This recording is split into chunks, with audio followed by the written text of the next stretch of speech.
السلام علیکم ورحمۃ اللہ وبرکاتہ، اعوذ باللہ من الشیطان الرجیم، بسم اللہ الرحمن الرحیم۔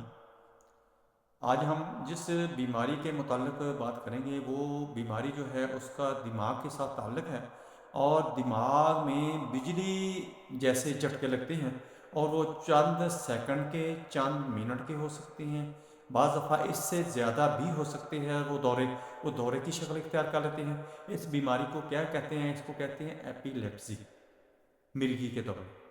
یہ قابل علاج مرض ہے، اور یہ کس وجہ سے ہوتا ہے، کیوں ہوتا ہے، اس کا علاج کیسے کیا جاتا ہے، یہ ساری باتیں میں آپ کو بتاؤں گا۔ آپ نے سب سے پہلے یہ کرنا ہے کہ میری ویڈیو کو لائک کرنا ہے، دوستوں رشتہ داروں میں شیئر کرنا ہے، اور آپ نے اس ویڈیو کو اچھی طرح دیکھنا ہے، سننا ہے، سمجھنا ہے، تاکہ اگر آپ لوگوں کے اندر شیئر کریں گے، اس کو لائک کریں گے، تو جن لوگوں کو میری ویڈیو نہیں مل رہی ان تک پہنچنا شروع ہو جائے گا۔ آج ہم آتے ہیں اپنے اصل موضوع کی طرف۔ ہمارا موضوع ہے ایپیلیپسی۔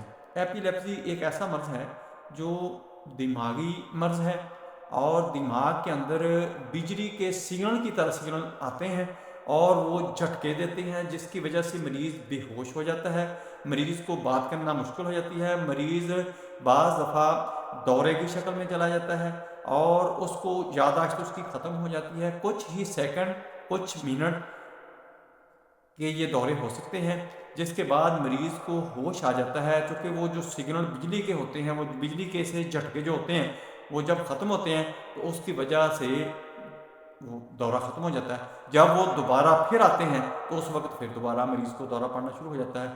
یہ مریض کو دیکھ کے ہی بتایا جا سکتا ہے کہ مریض کو کس نوعیت کے اور کتنی شدت کے دورے پڑ رہے ہیں، یا دیکھنے والے جو ہیں وہ محسوس کر سکتے ہیں۔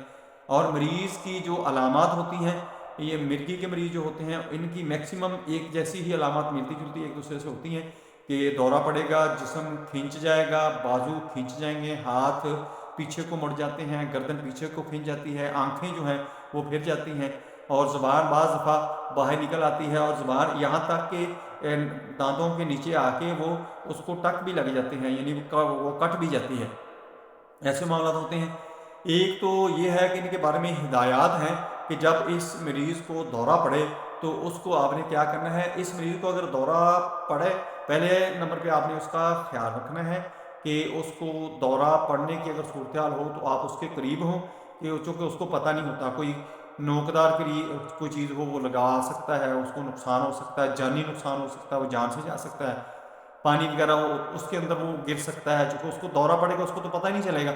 آگ ہے تو آگ کے اندر وہ گر سکتا ہے، کہیں اونچائی کے اوپر ہے وہ تو اونچائی سے وہ نیچے گہرائی میں گڑھے میں گر سکتا ہے، جس کی وجہ سے اس کی جان جا سکتی ہے۔ یا کہیں وہ ڈرائیونگ کا تو ان کو بالکل الاؤ ہی نہیں ہوتا نا، اگر وہ ڈرائیونگ کر رہا ہے تو وہ ایکسیڈنٹ ہو سکتا ہے، پھر بھی اس کو بہت زیادہ نقصان، دوسرے کا بھی نقصان کر سکتا ہے، اپنا بھی نقصان کر سکتا ہے۔ ان چیزوں سے ہم نے احتیاط کرنا ہے۔ دوسرا، اس کی خوراک کا خیال رکھنا ہے، اس کی نیند کا خیال رکھنا ہے، اس کی انوائرمنٹ کا خیال رکھنا ہے آپ نے، اور اس کا نیند اچھی آنی چاہیے۔ اس کے ساتھ اب یہ ہے کہ اس کی کازز کیا ہے جس کی وجہ سے یہ مسئلہ پیدا ہوتا ہے۔ یہ مرگی کا جو ہے، یہ دماغ کے اندر اگر چوٹ لگ جائے اس کی وجہ سے بھی ہو سکتا ہے، کیونکہ کسی جگہ پہ کلاٹ بن گیا جس کی وجہ سے وہ جو بلڈ کی وینیں ہوتی ہیں ان کے اوپر پریشر آ گیا، جس کی وجہ سے بلڈ سرکولیشن ڈسٹرب ہوتی ہے، تو وہ دورے پڑنے شروع ہو جاتے ہیں، وہ یعنی وہ بجلی کے سگنل آنے شروع ہو جاتے ہیں۔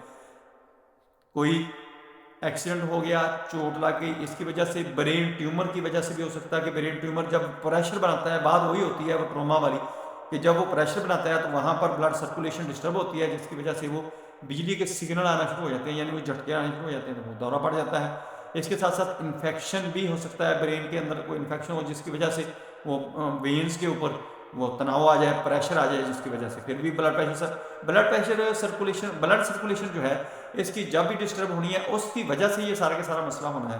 اور بعض لوگوں کو جینیٹک موروثی طور پر پیچھے سے والدین سے ہی یہ چیز مل جاتی ہے، نسل در نسل چل رہی ہوتی ہے، اس کی وجہ سے بھی یہ پرابلم آ جاتی ہے۔ یہ مرض قابل علاج ہے، اس کا علاج کیا جا سکتا ہے، اگر میڈیسنس کے ساتھ اس کا علاج کیا جاتا ہے۔ اگر خدا نخواستہ زیادہ کمپلیکیشن ہو، یعنی کوئی ٹیومر ہے، تو اس کا سرجری کے ذریعے علاج کیا جاتا ہے۔ کوئی ٹراما ہو گیا جس کی وجہ سے کوئی کلاٹ بن گیا، کوئی وہاں پر مسئلہ آ گیا، تو پھر بھی سرجری کر کے اس کو ریموو کر کے اس کو دماغ کو بہتر کیا جاتا ہے، تو پھر وہ یہ مسئلہ بالکل کلیئر ہو سکتا ہے۔ اور میڈیسن کے ساتھ بھی اس کا ٹریٹمنٹ کیا جاتا ہے۔ آج میں نے جو میڈیسن آپ کو بتانی ہے وہ ہومیوپیتھی کی میڈیسن ہے، وہ آپ نے استعمال کرانی ہے اپنے مریض کو، انشاءاللہ وہ 100% ٹھیک ہو جائے گا۔ آپ نے اس مریض کا ایک تو خیال کرنا ہے کہ اس کی خوراک کا خیال رکھنا ہے، دوسرا اس کی نیند کا خیال کرنا ہے، انوائرمنٹ اس کی بہتر رکھنی ہے، تیسرے نمبر پہ آپ نے چوتھے نمبر پہ آپ نے میڈیسن اس کو استعمال کروانی ہے۔ جو میڈیسن ہے وہ ہے سلفر سی ایم۔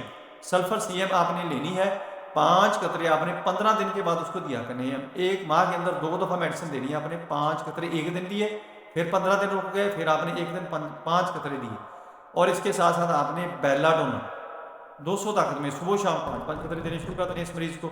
انشاءاللہ وہ مرگی کا جو دورہ ہوگا، ایپیلیپسی جو ہوگی، وہ سارے کا سارا معاملہ اس سے ٹھیک ہو جائے گا انشاءاللہ۔ مجھے امید ہے کہ آپ کو یہ ویڈیو پسند آئی ہوگی۔ اگر پسند آئی ہے تو اس کو لائک کریں، شیئر کریں اور بیل آئیکن کو پریس کریں، آل کے بٹن کو بھی دبا دیں تاکہ آپ کو تمام نوٹیفیکیشن ملتے رہیں، اور میرے چینل کو سبسکرائب کریں۔